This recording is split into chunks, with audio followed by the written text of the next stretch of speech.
Meu nome é Lucas, e a noite de 12 de outubro de 2018 foi a última noite em que minha vida fez algum sentido. Eu e Mariana, minha namorada, estávamos fazendo o que mais amávamos, exploração urbana. Nosso alvo era a seção selada do Túnel da Consolação, aqui em São Paulo, um lugar que prometia um vídeo incrível para o nosso canal. A adrenalina de invadir um local proibido era parte da graça. Mas a gente não sabia que estava entrando em um lugar que não devolve o que pega. A poucos metros da entrada, a lanterna dela começou a piscar, e a minha câmera parou de gravar imagem, captando só um chiado horrível. Foi quando ouvimos. Na escuridão total, um sussurro de criança, claro como cristal: "Papai, tá escuro aqui." Aquele foi o ponto sem retorno. Um momento em que o concreto ao nosso redor pareceu respirar. E você, teria coragem de dar mais um passo? Fica comigo até o fim e me conta de qual cidade você está assistindo. Eu preciso saber se alguém mais já sentiu essa presença em algum lugar abandonado. Se quiser mais relatos como este, se inscreve no canal. O pânico foi instantâneo, uma onda de gelo que subiu pela minha espinha e paralisou meus pulmões. Mariana apertou meu braço com uma força que eu nunca tinha sentido. O sussurro não parecia vir de um ponto específico. Ele estava em todo lugar, ecoando dentro da nossa cabeça. Minha primeira reação, a reação de um cético idiota, foi procurar uma caixa de som escondida, uma pegadinha de algum outro explorador. Mas o ar ficou pesado, denso, e um cheiro forte de ozônio e terra molhada tomou conta do ambiente, um cheiro de tempestade presa debaixo da terra. Tentamos voltar, mas a escuridão era absoluta, desorientadora. Eu segurava a mão dela, mas em um tropeço, no meio do caos, eu a perdi. Gritei o nome dela, e a única resposta foi o meu próprio grito ecoando e morrendo contra as paredes frias. O chiado no áudio da câmera ficou mais alto, quase ensurdecedor, e por trás dele, o sussurro se repetiu mais perto: "Papai." Eu corri. Corri sem olhar para trás, guiado por um instinto primitivo de sobrevivência, e a deixei lá. Consegui sair, não sei como. Tropecei para fora daquele buraco e caí na calçada fria da Consolação, ofegante, coberto de poeira e de um terror que eu nunca vou conseguir descrever. As luzes da cidade pareciam distantes, de outro mundo. As pessoas passando, os carros, nada daquilo era real. A única coisa real era o silêncio onde antes estava a voz de Mariana. Fiquei ali, em choque, até o primeiro raio de sol tocar o asfalto. A polícia chegou, chamada por alguém que me viu naquele estado. Contei tudo, cada detalhe, a invasão, a falha dos equipamentos, o sussurro. Eles me olharam com uma mistura de pena e suspeita. Para eles, eu era o principal suspeito no desaparecimento da minha namorada. A história da voz na escuridão soava como a desculpa mais esfarrapada e insana que alguém poderia inventar. E, para ser sincero, enquanto eu falava, até para mim mesmo parecia loucura. Mas o cheiro de terra molhada ainda estava impregnado na minha roupa, um lembrete físico de que aquilo não foi um delírio. A única prova que eu tinha era o arquivo de áudio da minha câmera, um arquivo corrompido, de quase 10 minutos de pura estática. Os peritos tentaram de tudo para limpá-lo, mas o ruído era avassalador.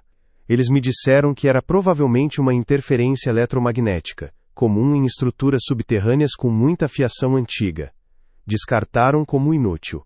Mas eu sabia que tinha algo ali. Passei noites em claro, com fones de ouvido, aumentando o volume até meus tímpanos doerem, tentando filtrar aquele chiado. E eu ouvia. Bem no fundo, quase imperceptível, como um fantasma no som, a frase se repetia: "Papai, tá escuro aqui." Não era uma gravação em loop. A entonação mudava sutilmente, às vezes soava mais triste, às vezes mais irritada. Era como ouvir uma memória viva, presa na estática. Era prova de que eu não estava louco, mas era uma prova que só eu conseguia ouvir, e isso me deixava ainda mais sozinho. A investigação se arrastou por meses. Fui interrogado dezenas de vezes. Minha casa foi revirada, meus amigos e familiares questionados. A mídia me pintou como um monstro, o namorado misterioso, do caso do Túnel da Consolação. Cada vez que eu tentava explicar sobre a voz, sobre a sensação de que o lugar estava vivo, eu via o mesmo olhar nos rostos dos detetives. O olhar de quem está lidando com um mentiroso ou com um louco. Eles drenaram a área, usaram cães farejadores, câmeras de fibra óptica, não encontraram nada. Nenhum sinal de Mariana. Nenhum vestígio de luta. Era como se ela tivesse simplesmente evaporado no ar. O caso foi arquivado por falta de provas, mas para o mundo, eu continuei sendo o culpado que escapou. A ausência de um corpo era a única coisa que me mantinha livre, mas também era o que me impedia de ter qualquer tipo de paz. Com o tempo, a atenção da mídia diminuiu, mas o meu inferno pessoal só aumentava. Perdi meu emprego, meus amigos se afastaram. Mudei de apartamento 3 vezes para fugir dos olhares e dos sussurros dos vizinhos. O sono se tornou um luxo raro. Toda vez que eu fechava os olhos eu estava de volta àquele túnel. Eu sentia o frio do concreto, ouvia o chiado da câmera e, acima de tudo, ouvia a voz da criança. E às vezes, nos meus piores pesadelos, eu ouvia outra voz se misturando à dela, a de Mariana, chamando meu nome, mas o som saía abafado, como se ela estivesse gritando debaixo de água ou debaixo de terra. Eu acordava suando frio, com o coração disparado, e passava o resto da noite olhando para a parede do meu quarto, imaginando o que realmente tinha acontecido naquela escuridão impenetrável.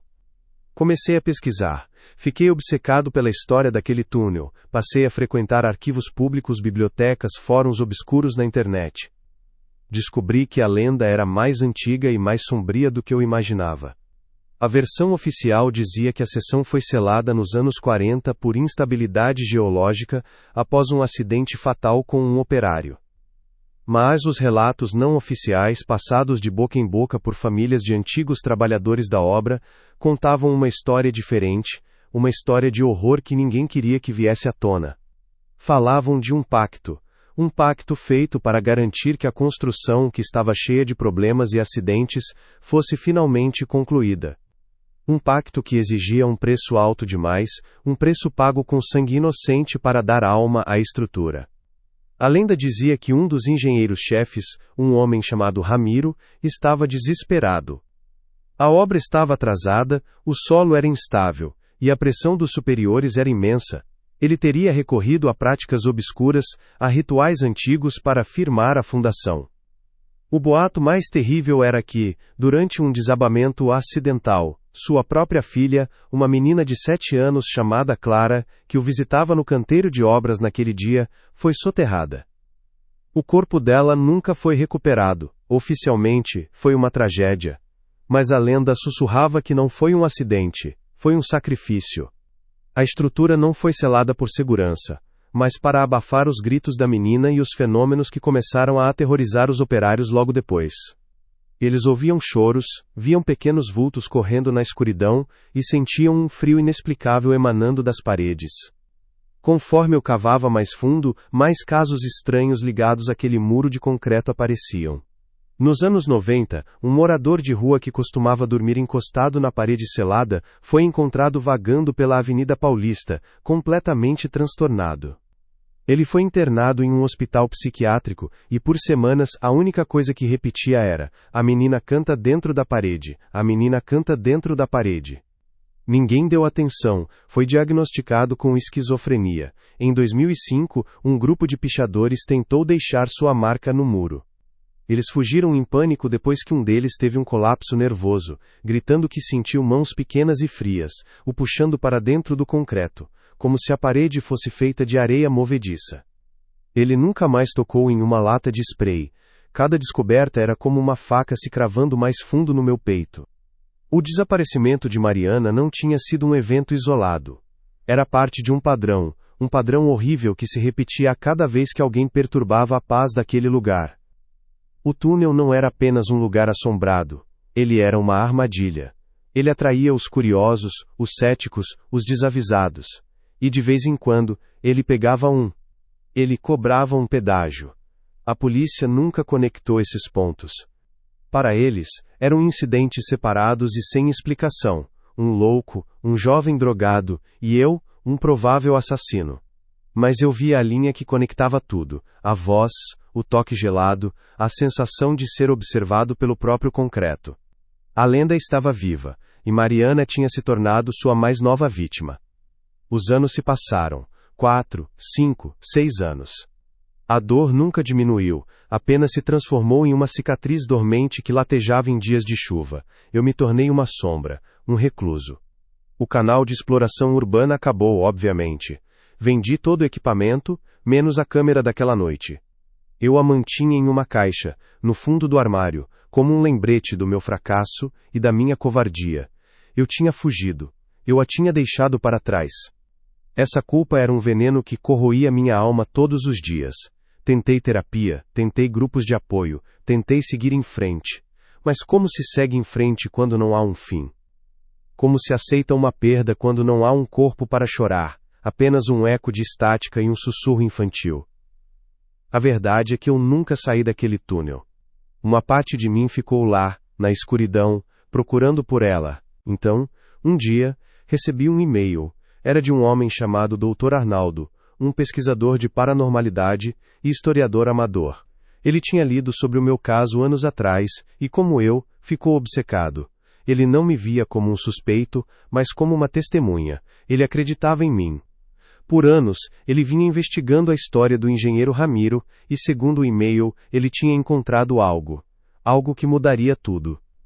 Ele havia localizado o bisneto do engenheiro, um senhor idoso que vivia no interior, e conseguido acesso a uma caixa de documentos antigos da família. Dentro dela, em um fundo falso de um velho baú, ele encontrou o diário pessoal de Ramiro.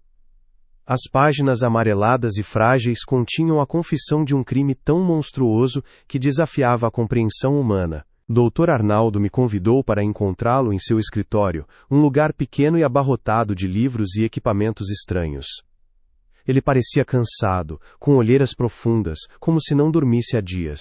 Ele me entregou cópias digitalizadas do diário. A caligrafia de Ramiro era elegante, mas as palavras eram de um homem à beira da loucura. Ele descrevia o pacto em detalhes. Não era com uma entidade demoníaca como eu imaginava.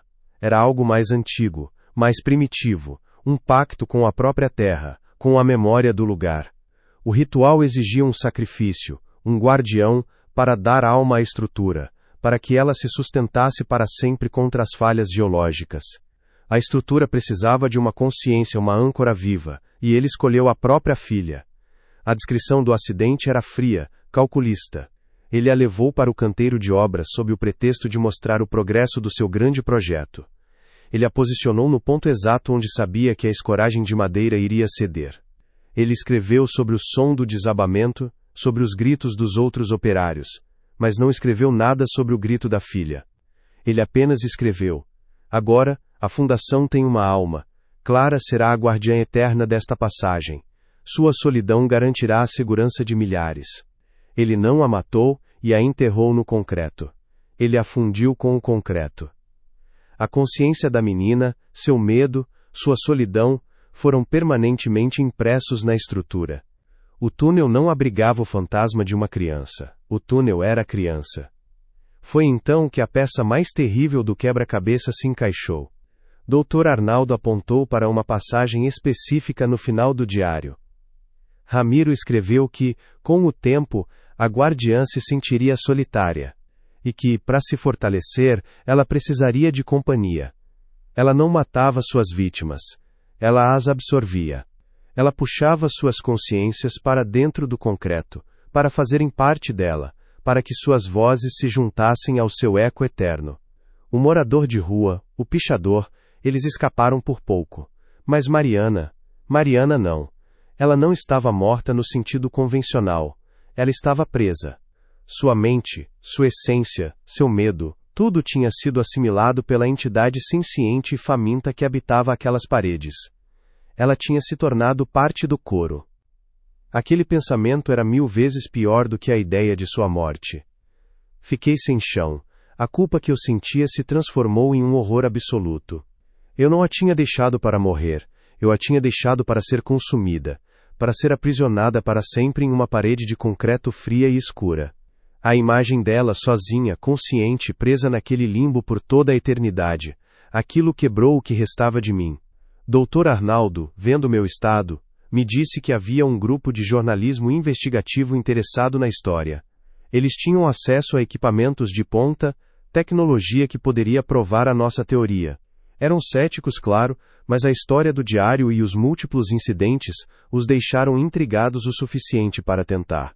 A ideia era usar microfones geofônicos, aparelhos ultrassensíveis capazes de captar vibrações e sons do interior de estruturas sólidas.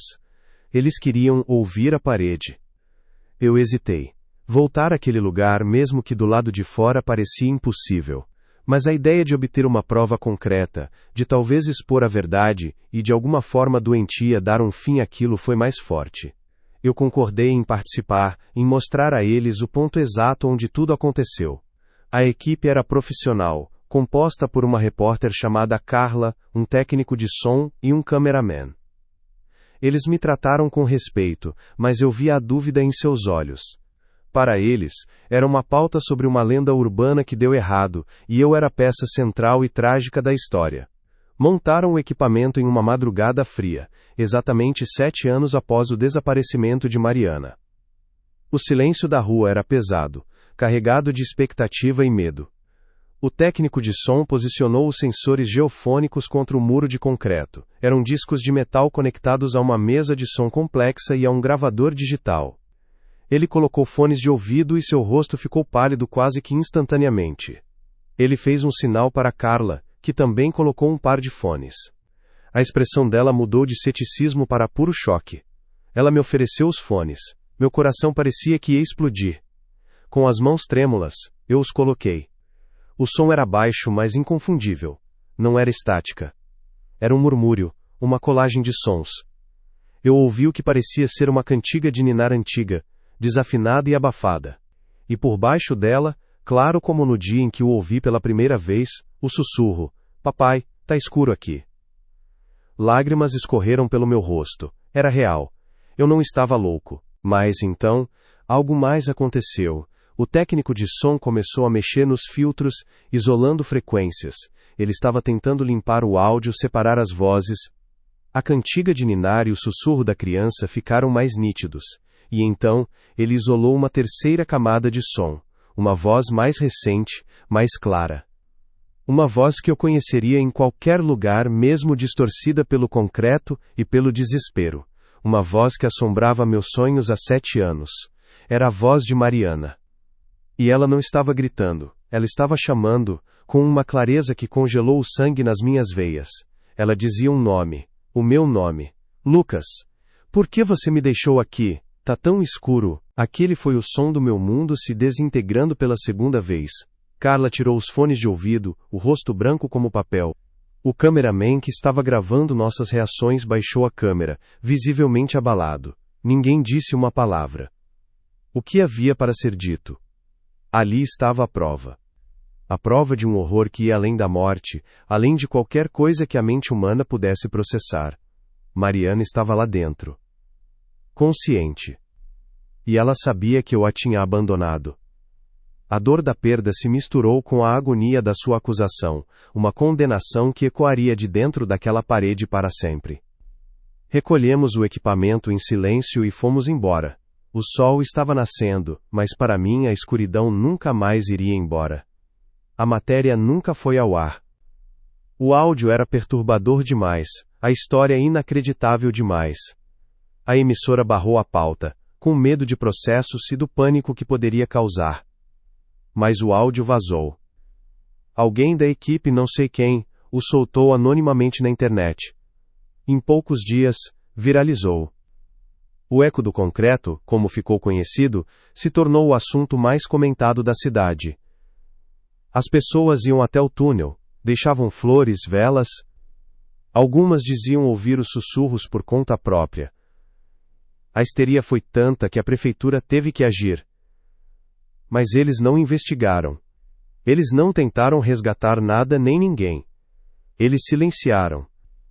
Em uma operação rápida, durante uma madrugada, eles ergueram um segundo muro de concreto, mais grosso, mais forte, bem na frente do antigo. Bloquearam permanentemente o acesso alegando risco estrutural definitivo. Eles não selaram o túnel para proteger as pessoas, eles selaram para abafar as vozes. Para enterrar a lenda sob mais uma camada de cimento e negação. Hoje, quem passa pela Consolação vê apenas uma parede cinza e sem graça. A maioria nem sabe o que ela esconde. Mas eu sei que lá dentro, a escuridão continua. A menina continua sussurrando para o pai que a sacrificou. E Mariana continua me chamando perguntando por que eu a deixei. A gravação é a minha penitência. Eu a ouço todos os dias. Para nunca esquecer. Para nunca me perdoar. O túnel pegou a vida dela, mas levou a minha alma junto. E o silêncio oficial do lado de fora é a coisa mais barulhenta que eu já ouvi. Se você conhece alguém que já passou por algo assim, que sentiu uma presença em um lugar que não deveria ter nada, compartilhe este vídeo. E se quiser mais relatos reais e lendas urbanas, se inscreve no Caixa Preta. Meu nome é Lucas, e a noite de 12 de outubro de 2018 foi a última noite em que minha vida fez algum sentido.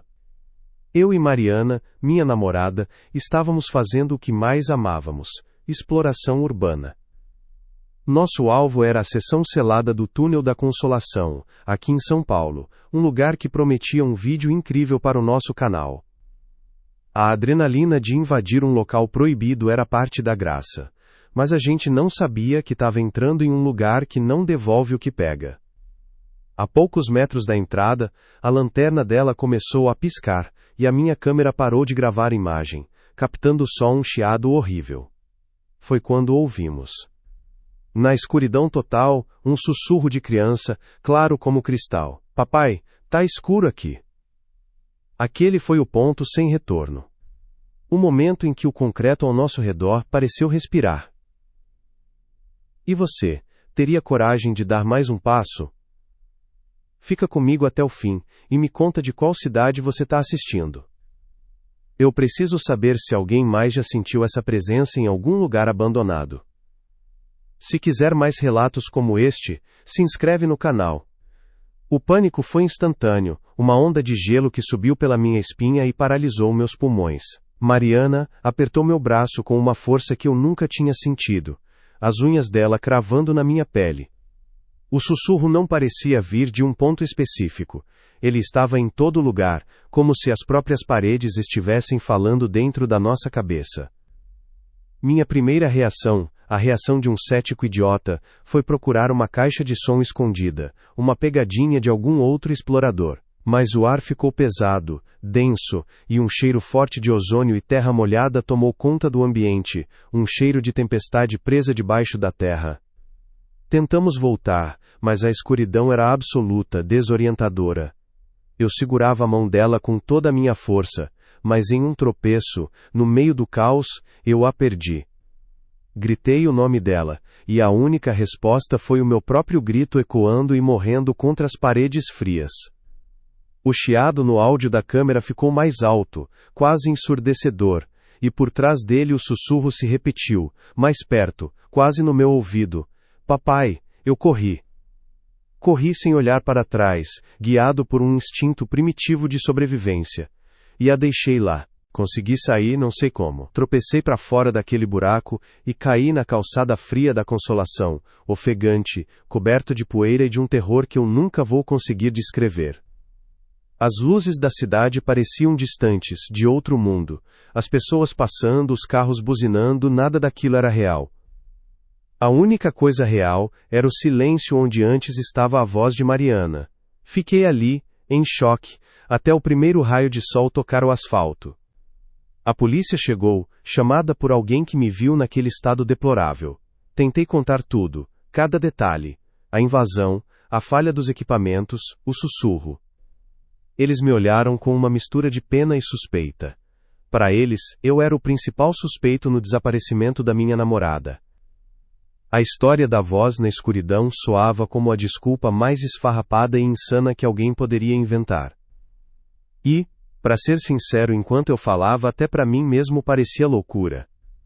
Mas o cheiro de terra molhada ainda estava impregnado na minha roupa, um lembrete físico de que aquilo não foi um delírio. A única prova que eu tinha era o arquivo de áudio da minha câmera. Um arquivo corrompido, de quase 10 minutos de pura estática. Os peritos tentaram de tudo para limpá-lo, mas o ruído era avassalador. Eles me disseram que era provavelmente uma interferência eletromagnética, comum em estruturas subterrâneas com muita fiação antiga e umidade. Descartaram o arquivo como inútil para a investigação, mas eu sabia que tinha algo ali. Passei noites em claro com fones de ouvido, aumentando o volume até meus tímpanos doerem, tentando filtrar aquele chiado infernal. E eu ouvia. Bem no fundo, quase imperceptível, como um fantasma no som, a frase se repetia. Papai, tá escuro aqui. Não era uma gravação em loop, como um áudio pré-gravado. A entonação mudava sutilmente, às vezes soava mais triste, às vezes mais irritada. Era como ouvir uma memória viva, presa na estática.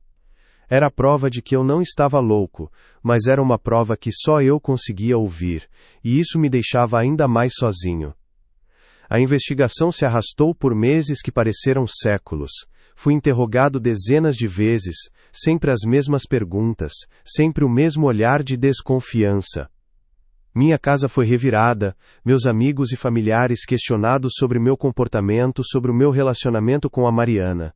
A mídia me pintou como um monstro, o namorado misterioso do caso do Túnel da Consolação. Cada vez que eu tentava explicar sobre a voz, sobre a sensação de que o lugar estava vivo, eu via o mesmo olhar nos rostos dos detetives, o olhar de quem está lidando com um mentiroso patológico ou com um louco perigoso. Eles drenaram a área, usaram cães farejadores, câmeras de fibra óptica, não encontraram nada, nenhum sinal de Mariana, nenhum vestígio de luta, nenhuma gota de sangue. Era como se ela tivesse simplesmente evaporado no ar. O caso foi arquivado por falta de provas, mas para o mundo, eu continuei sendo o culpado que escapou. A ausência de um corpo era a única coisa que me mantinha livre da cadeia, mas também era o que me impedia de ter qualquer tipo de paz. Com o tempo, a atenção da mídia diminuiu, mas o meu inferno pessoal só aumentava. Perdi meu emprego, meus amigos se afastaram, cansados da minha obsessão e do estigma que me cercava. Mudei de apartamento 3 vezes para fugir dos olhares acusadores e dos sussurros dos vizinhos. O sono se tornou um luxo raro, um território perigoso. Toda vez que eu fechava os olhos, eu estava de volta àquele túnel. Eu sentia o frio do concreto nas minhas mãos, ouvia o chiado da câmera nos meus ouvidos e, acima de tudo, ouvia a voz da criança. E às vezes, nos meus piores pesadelos, eu ouvia outra voz se misturando à dela, a de Mariana chamando meu nome, mas o som saía abafado, como se ela estivesse gritando debaixo de água ou debaixo de uma montanha de terra. Eu acordava suando frio, com o coração disparado, e passava o resto da noite olhando para a parede do meu quarto, imaginando o que realmente tinha acontecido naquela escuridão impenetrável. Desisti de tentar convencer os outros e comecei a pesquisar por conta própria. Fiquei obcecado pela história daquele túnel. Passei a frequentar arquivos públicos, bibliotecas, fóruns obscuros na internet sobre lendas urbanas de São Paulo. Descobri que a lenda era mais antiga e mais sombria do que eu imaginava. A versão oficial dizia que a seção foi selada nos anos 40 por instabilidade geológica, após um acidente fatal com um operário. Mas os relatos não oficiais, passados de boca em boca por famílias de antigos trabalhadores da obra, contavam uma história diferente, uma história de horror que ninguém queria que viesse à tona. Falavam de um pacto feito para garantir que a construção, que estava cheia de problemas e acidentes, fosse finalmente concluída. Um pacto que exigia um preço alto demais, um preço pago com sangue inocente para dar alma à estrutura, para que ela se mantivesse de pé. A lenda dizia que um dos engenheiros-chefes, um homem chamado Ramiro, estava desesperado. A obra estava atrasada, o solo era instável, e a pressão dos superiores era imensa. Ele teria recorrido a práticas obscuras, a rituais antigos para firmar a fundação. O boato mais terrível, aquele que era sussurrado com mais medo, era que, durante um desabamento acidental, sua própria filha, uma menina de 7 anos chamada Clara, que o visitava no canteiro de obras naquele dia, foi soterrada. O corpo dela nunca foi recuperado. Oficialmente, foi uma tragédia. Mas a lenda sussurrava que não foi um acidente. Foi um sacrifício. A estrutura não foi selada por segurança, mas para abafar os gritos da menina e os fenômenos que começaram a aterrorizar os operários logo depois. Eles ouviam choros, viam pequenos vultos correndo na escuridão e sentiam um frio inexplicável emanando das paredes, como se a construção tivesse um coração de gelo. Conforme eu cavava mais fundo, mais casos estranhos ligados àquele muro de concreto apareciam, como pequenas peças de um quebra-cabeça macabro. Nos anos 90, um morador de rua que costumava dormir encostado na parede selada foi encontrado vagando pela Avenida Paulista, completamente transtornado, falando coisas sem sentido. Ele foi internado em um hospital psiquiátrico e, por semanas, a única coisa coerente que repetia era: "A menina canta dentro da parede, a menina canta dentro da parede." Ninguém deu atenção. Foi diagnosticado com esquizofrenia. Em 2005, um grupo de pichadores tentou deixar sua marca no muro. Eles fugiram em pânico depois que um deles teve um colapso nervoso, gritando que sentiu mãos pequenas e frias o puxando para dentro do concreto, como se a parede fosse feita de areia movediça. Ele nunca mais tocou em uma lata de spray. Cada descoberta era como uma faca se cravando mais fundo no meu peito. O desaparecimento de Mariana não tinha sido um evento isolado, um acidente bizarro. Era parte de um padrão horrível que se repetia a cada vez que alguém perturbava a paz daquele lugar. O túnel não era apenas um lugar assombrado, ele era uma armadilha. Ele atraía os curiosos, os céticos, os desavisados, com suas histórias e seu mistério. E, de vez em quando, ele pegava ele cobrava um pedágio para manter seu segredo. A polícia nunca conectou esses pontos. Para eles, eram incidentes separados e sem explicação lógica. Um louco, um jovem drogado, e eu, um provável assassino.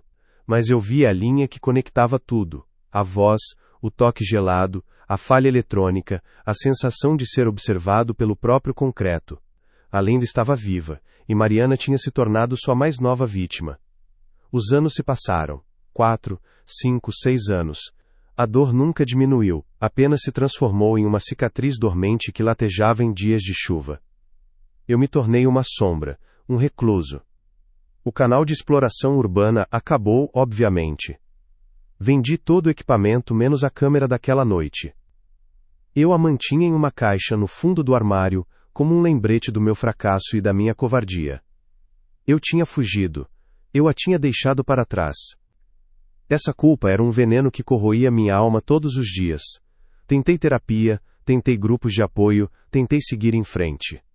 Mas como se segue em frente quando não há um fim? Como se aceita uma perda quando não há um corpo para chorar? Apenas um eco de estática e um sussurro infantil. A verdade é que eu nunca saí daquele túnel. Uma parte de mim ficou lá, na escuridão, procurando por ela.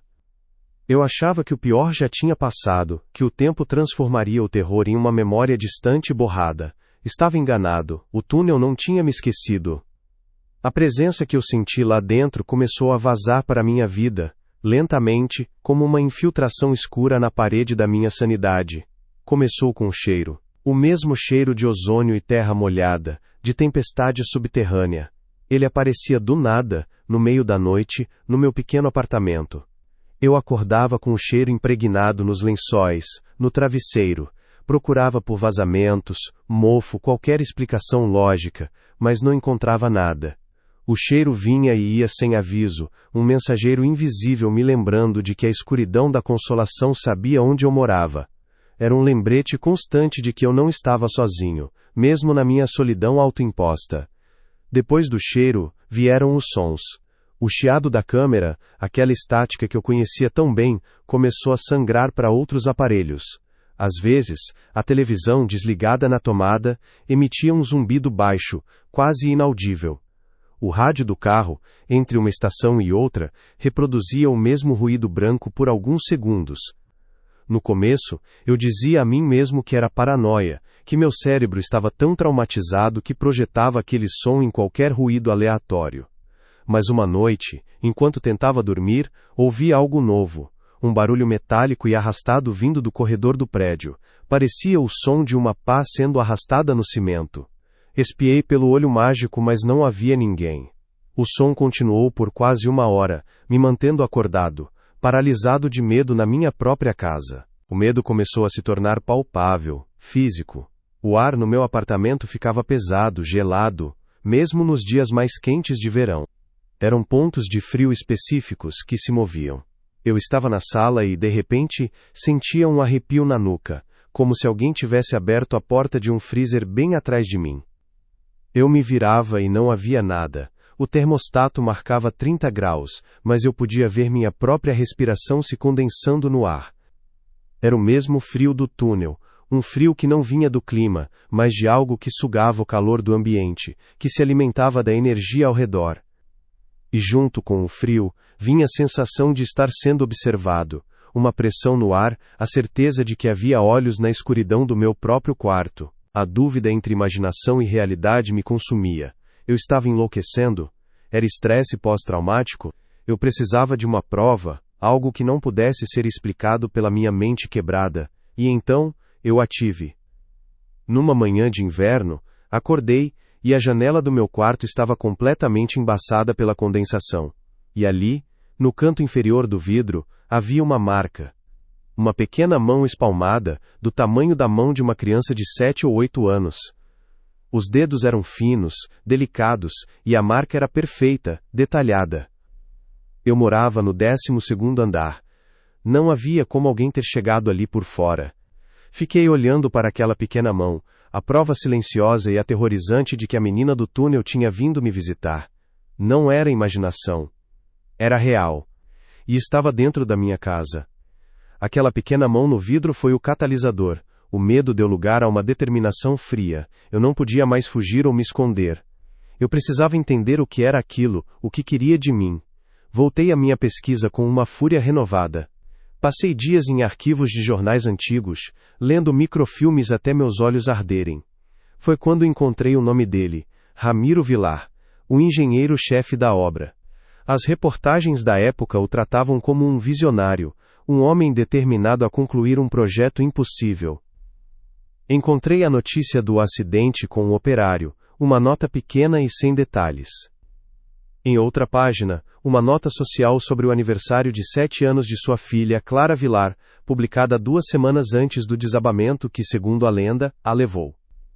As peças começaram a se encaixar de uma forma horrível. A história oficial era uma fachada, eu tinha certeza. Comecei a procurar por registros menos formais, qualquer coisa que pudesse ter escapado da narrativa controlada da época. Encontrei um antigo boletim sindical dos trabalhadores da construção civil. Em uma edição de 1947, havia uma seção de queixas anônimas. Operários reclamavam das condições de trabalho no túnel, mas não apenas do perigo físico.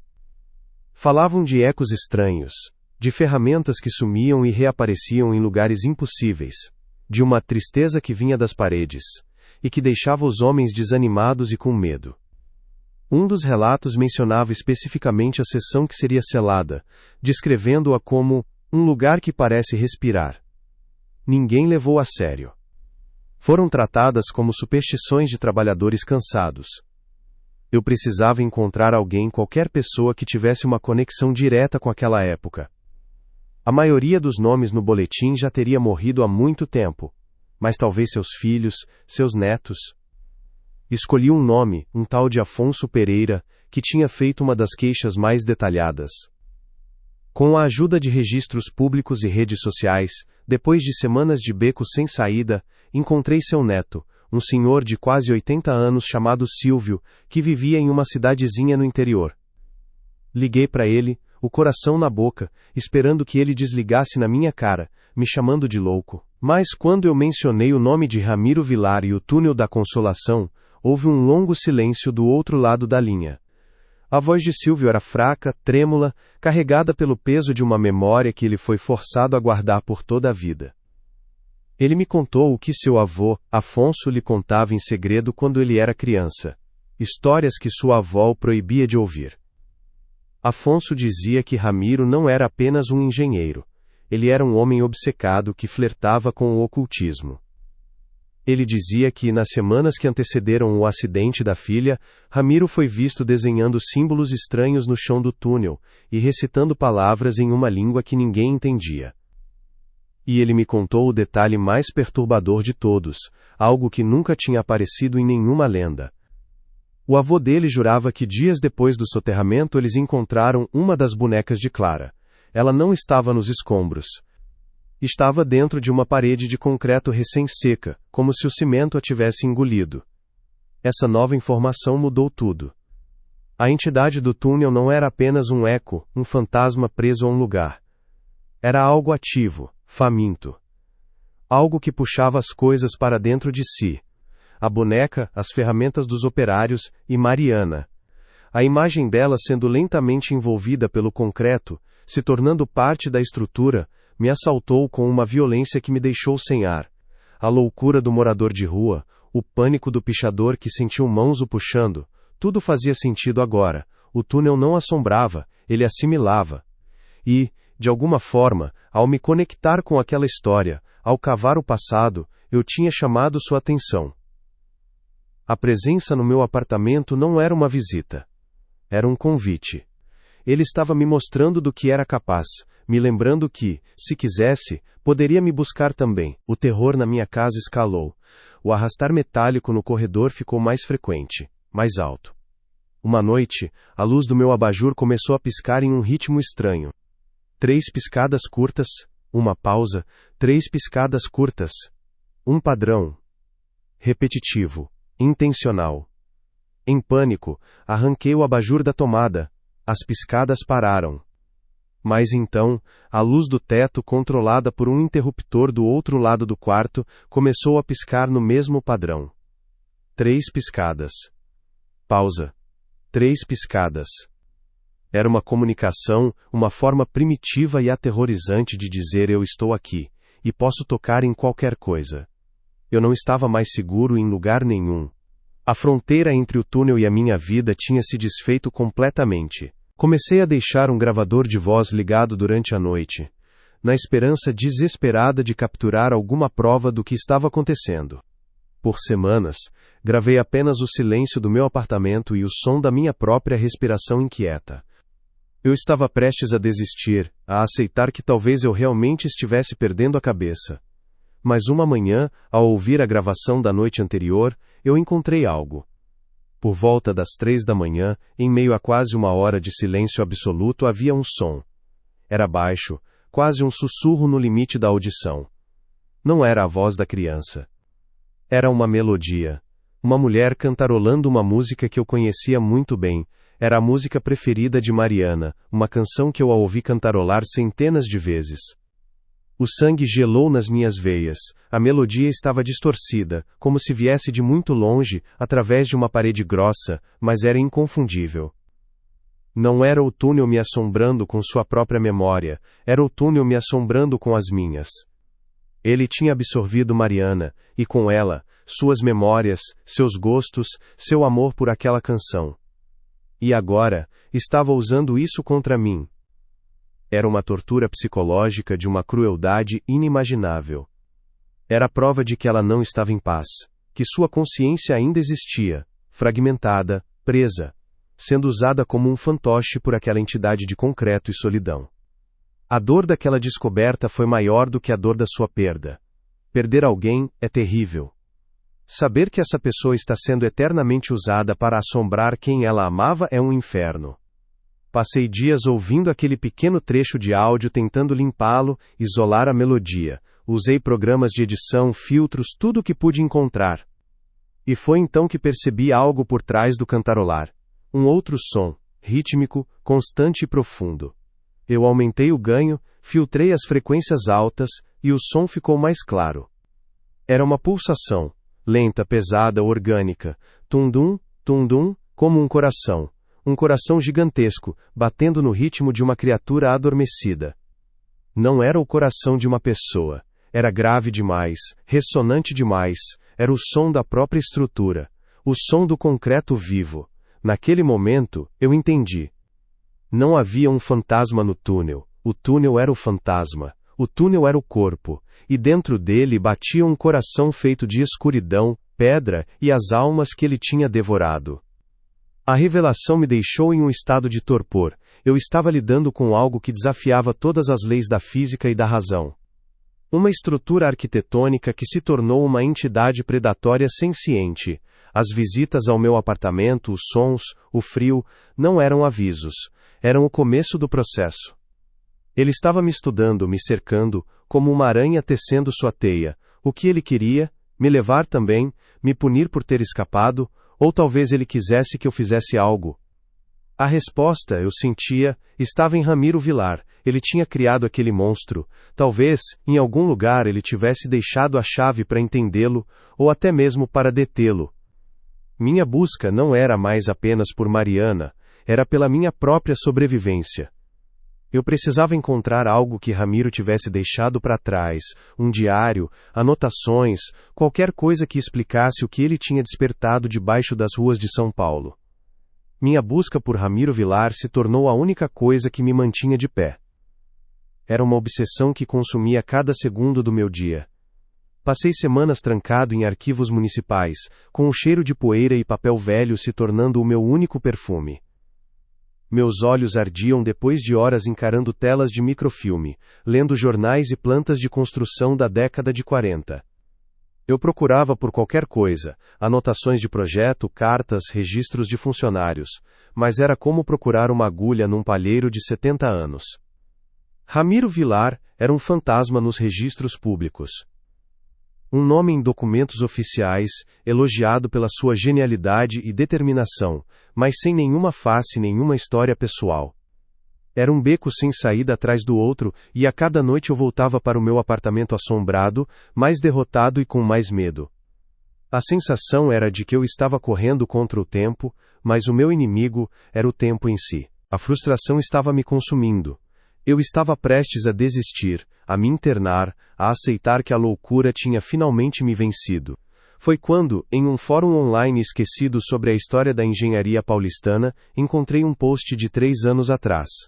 Um usuário com o nome de Arnaldo_pesquisador mencionava Ramiro Vilar e a mitologia sombria por trás da construção do Túnel da Consolação. Ele falava de rumores sobre práticas ocultistas e de um diário perdido. O post não teve nenhuma resposta. Era uma mensagem solta no vazio digital. Senti um calafrio. Não podia ser coincidência. Criei uma conta e mandei uma mensagem privada para aquele usuário, sem nenhuma esperança de que ele ainda estivesse ativo. Despejei minha história, o desaparecimento de Mariana, a voz, a presença na minha casa. Eu parecia um louco, eu sei, mas eu não tinha mais nada a perder. Para minha surpresa, a resposta veio em menos de 1 hora. Era ele, Dr. Arnaldo, um historiador amador e pesquisador de fenômenos paranormais. Ele me disse que vinha investigando a lenda do túnel há quase 1 década, desde que ouviu a história de um tio-avô que foi operário na obra. Ele não só acreditou em mim, como disse que minha história confirmava suas piores suspeitas. E então ele me deu a notícia que mudou tudo. 2 semanas antes, depois de anos de busca, ele havia localizado o bisneto de Ramiro Vilar, um senhor idoso que vivia recluso no interior de Minas Gerais. E, depois de muita insistência, conseguiu acesso a uma caixa de documentos antigos da família. Dentro dela, em um fundo falso de um velho baú de mogno, ele encontrou o diário pessoal de Ramiro.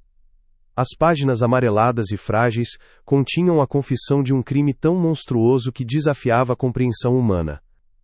Dr. Arnaldo me convidou para encontrá-lo em seu escritório, um apartamento pequeno e abarrotado de livros, mapas antigos e equipamentos que eu não sabia nomear. Ele parecia cansado, com olheiras profundas, como se não dormisse há dias.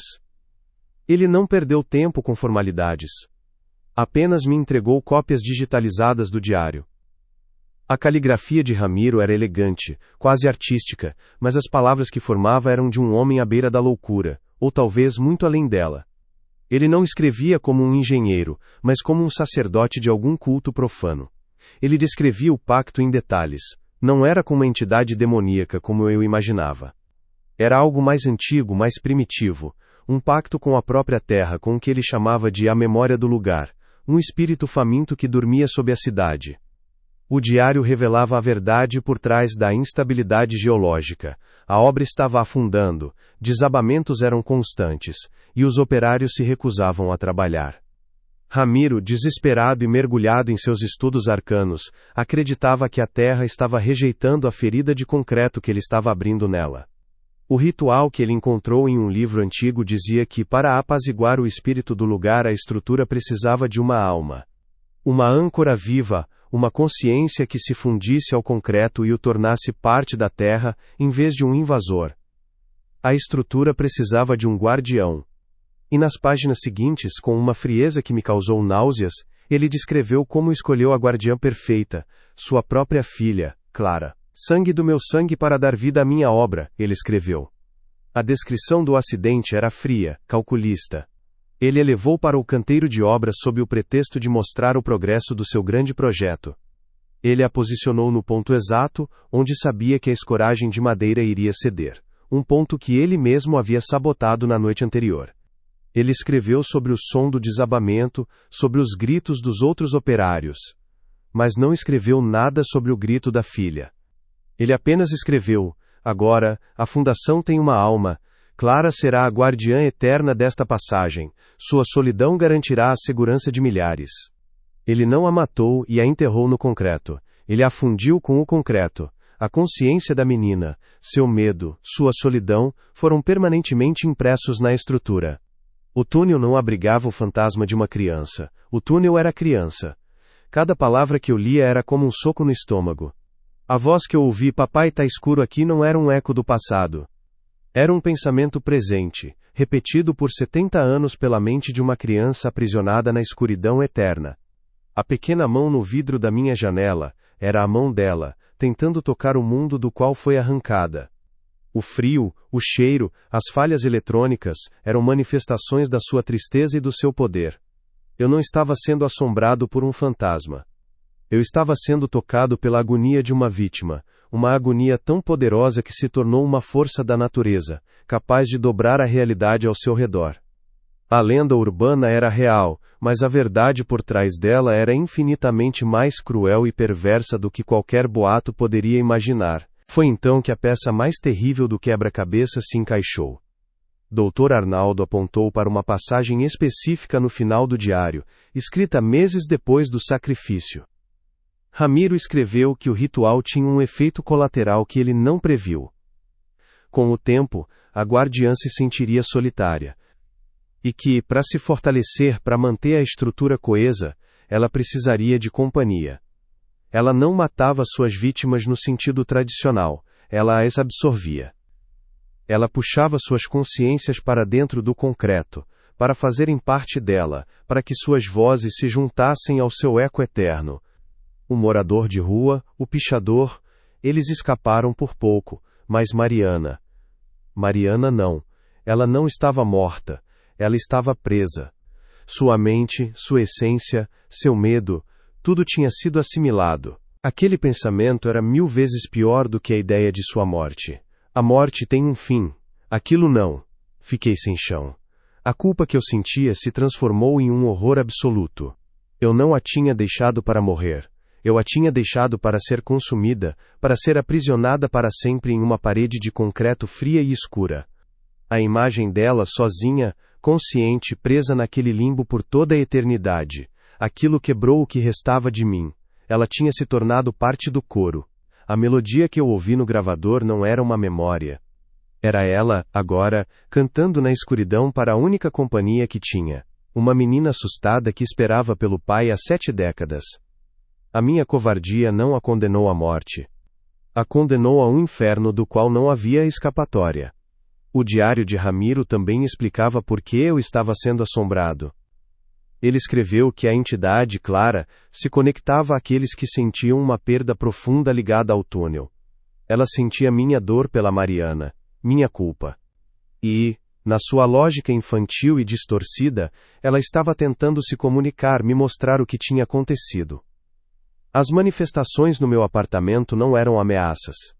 Eram um chamado, a mão no vidro, a canção, o som do coração, era o túnel me dizendo: eu a peguei. Ela está comigo agora, e eu sei que você sabe. Eu não era uma vítima aleatória. Eu era uma testemunha. A única testemunha viva que sabia a verdade, e a entidade sabia disso. Ela não queria me matar. Ela queria que eu entendesse. Mas entender aquilo era uma sentença de loucura. Dr. Arnaldo, vendo meu estado, me disse que havia um grupo de jornalismo investigativo interessado na história. Eles tinham lido o post dele no fórum e entrado em contato. Eram céticos, claro, mas a história do diário e os múltiplos incidentes os deixaram intrigados o suficiente para tentar algo. A ideia era usar microfones geofônicos, aparelhos ultrassensíveis capazes de captar vibrações e sons do interior de estruturas sólidas. Eles queriam ouvir a parede. Queriam uma prova empírica, algo que pudesse ser medido e gravado. Uma chance de tirar a história do campo da lenda e trazê-la para a luz da realidade, por mais sombria que essa realidade fosse. Era uma ideia insana, perigosa. Voltar àquele lugar era a última coisa que eu queria fazer. Mas o que mais eu poderia fazer? Viver o resto da vida fugindo de sombras no meu próprio apartamento? Deixar Mariana esquecida dentro daquele mausoléu de concreto? A ideia de obter uma prova concreta, de talvez expor a verdade e de alguma forma doentia dar um fim àquilo, foi mais forte que o meu medo. Eu concordei em participar, em mostrar a eles o ponto exato onde tudo aconteceu. Eu precisava que o mundo soubesse. Que a polícia soubesse. Que eu não era um assassino. Que o monstro não era eu, mas sim uma parede de cimento no coração de São Paulo. E, no fundo, uma parte egoísta e desesperada de mim tinha uma esperança terrível, a de ouvi-la mais uma vez, mesmo que fosse daquele jeito. Eu precisava saber se ela ainda estava lá. A equipe era profissional, composta por uma repórter chamada Carla, um técnico de som chamado Beto e um cameraman. Eles me trataram com respeito, mas eu via a dúvida em seus olhos. Para eles, era uma pauta sobre uma lenda urbana que deu errado, e eu era a peça central e trágica da história. Montaram o equipamento em uma madrugada fria e silenciosa, exatamente 7 anos após o desaparecimento de Mariana. A data não foi planejada, mas a coincidência pesava no ar como uma mortalha. A rua estava deserta.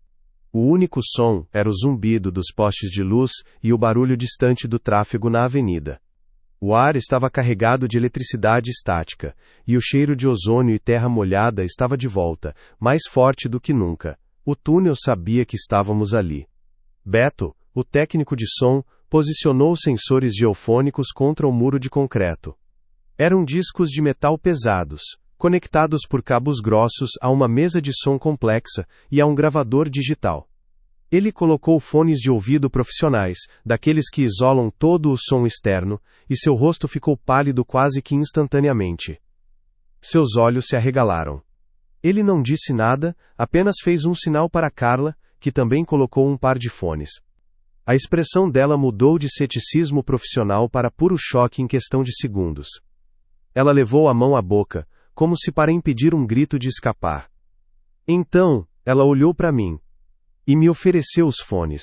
Meu coração parecia que ia explodir dentro do peito, martelando contra minhas costelas. Com as mãos trêmulas, eu os coloquei. O som era baixo, mas inconfundível. Não era estática. Era um murmúrio, uma colagem de sons, como ouvir uma rádio mal sintonizada vinda do centro da Terra. Eu ouvi o que parecia ser uma cantiga de ninar antiga, desafinada e abafada, a melodia triste e repetitiva.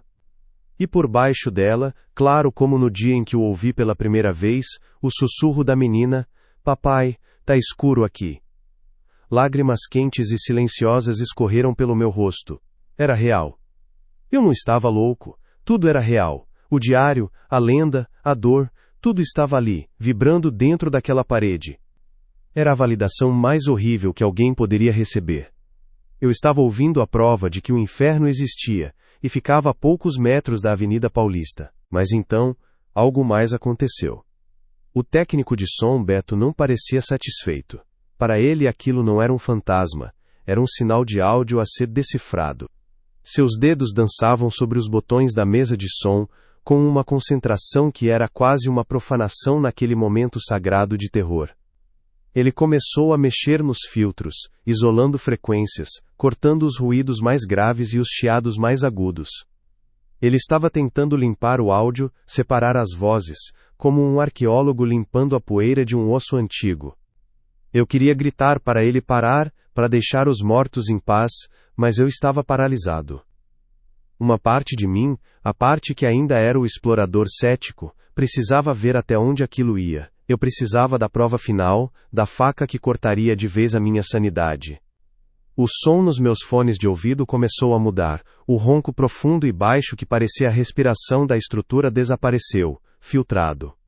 A cantiga de ninar e o sussurro da criança, por outro lado, ficaram mais nítidos, mais cristalinos.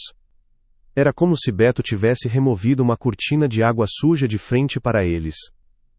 A voz de Clara não era mais um eco distante, era a voz de uma menina real, assustada, bem ali do outro lado da parede falando comigo. Papai, tá escuro aqui. A proximidade era tão íntima, tão real, que eu tive que me segurar para não responder, para não sussurrar de volta, eu sei, minha querida, eu sei. O horror se transformou em uma compaixão doentia, eu estava sentindo pena de uma voz que estava presa no cimento há 70 anos. Beto continuou seu trabalho macabro. Ele isolou uma nova faixa de frequência, uma que estava quase completamente mascarada pelo sussurro da menina. No começo, era apenas um murmúrio indistinto, um timbre diferente, mais maduro. Meu coração parou. Eu conhecia aquele timbre. Eu o conhecia melhor do que a minha própria voz. Era a melodia base da risada dela, a nota fundamental da sua alma. Aumenta, eu sussurrei, minha voz saindo como um arranhão. Carla me olhou, os olhos cheios de medo e de um aviso silencioso para não continuar. Mas era tarde demais. Eu precisava ouvir. Beto girou um botão lentamente, e o murmúrio começou a tomar forma, a se transformar em sílabas, em palavras. E então, veio, a voz. Não era um grito. Não era um lamento. Era pior. Era a voz dela, clara, calma, mas carregada com o peso de uma eternidade de abandono. A voz de Mariana.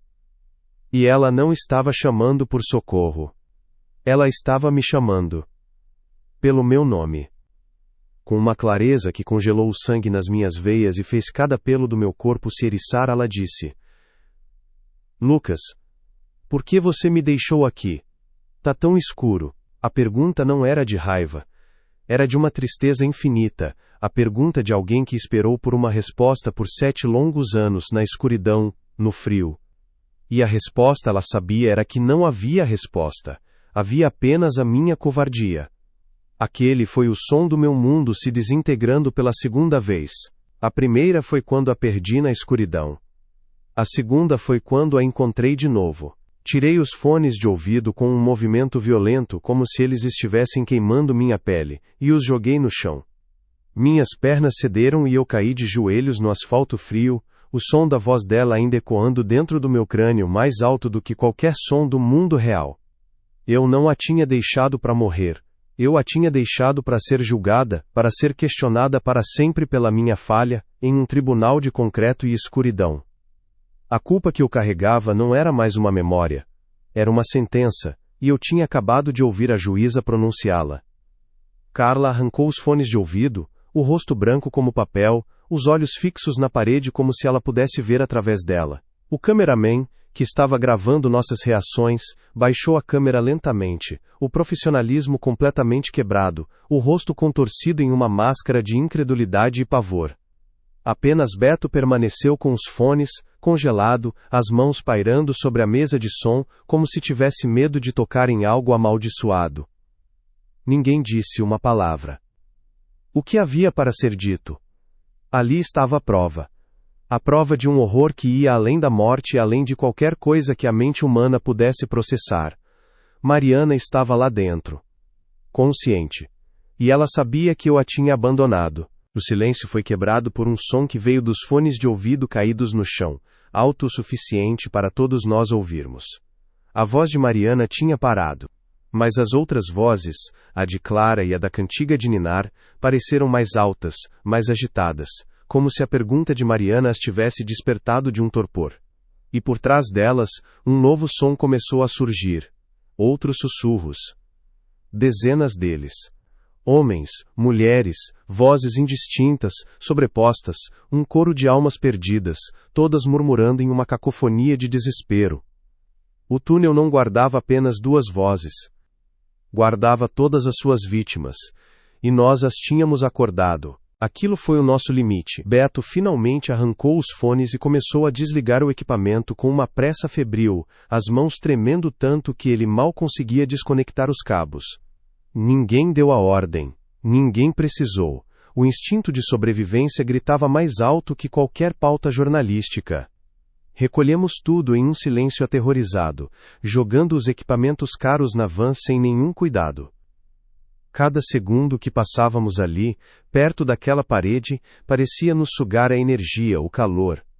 O ar ficou mais frio, mais denso, e o cheiro de terra molhada era quase sufocante. Era como se a parede estivesse exalando, irritada por termos violado seu segredo mais profundo.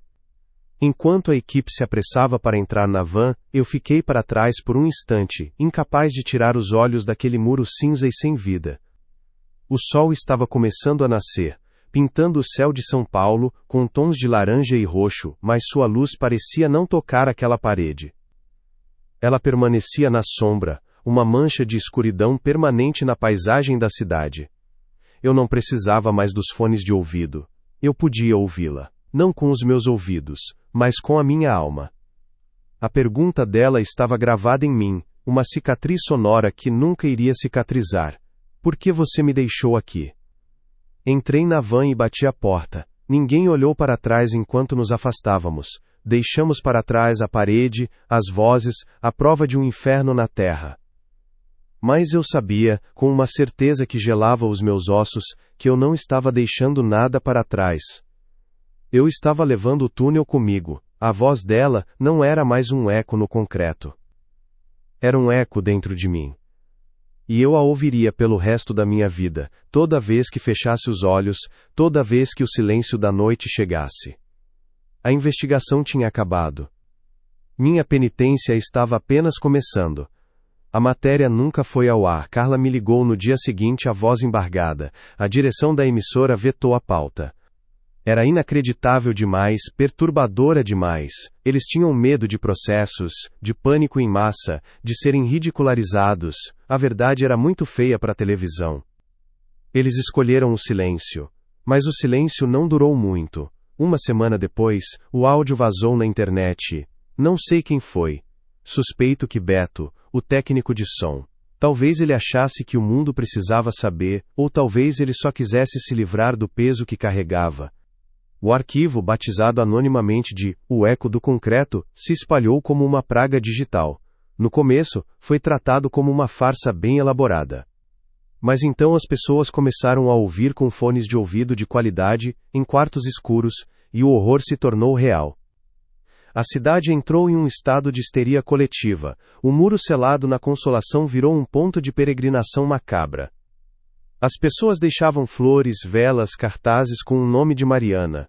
Turistas do horror iam até lá com seus próprios gravadores, na esperança de capturar um eco. A polícia precisou isolar a área. A lenda urbana que antes era sussurrada em fóruns obscuros agora era a manchete de todos os portais de notícia. A minha vida, que já era um inferno, se tornou insustentável. Eu era a testemunha viva daquele horror, o homem cujo nome era chamado de dentro da parede. Eu não podia sair na rua. O anonimato que eu lutei tanto para reconquistar foi destruído em questão de dias. Eu era, novamente, o centro da história mais terrível da cidade. A resposta da prefeitura não foi investigar, foi silenciar. Em uma operação rápida, executada durante uma madrugada chuvosa, sem aviso prévio à imprensa, eles fizeram o impensável. Ergueram um segundo muro de concreto, mais grosso, mais forte, bem na frente do antigo. Cobriram a parede que sangrava história com uma nova camada de cimento cinza e indiferente.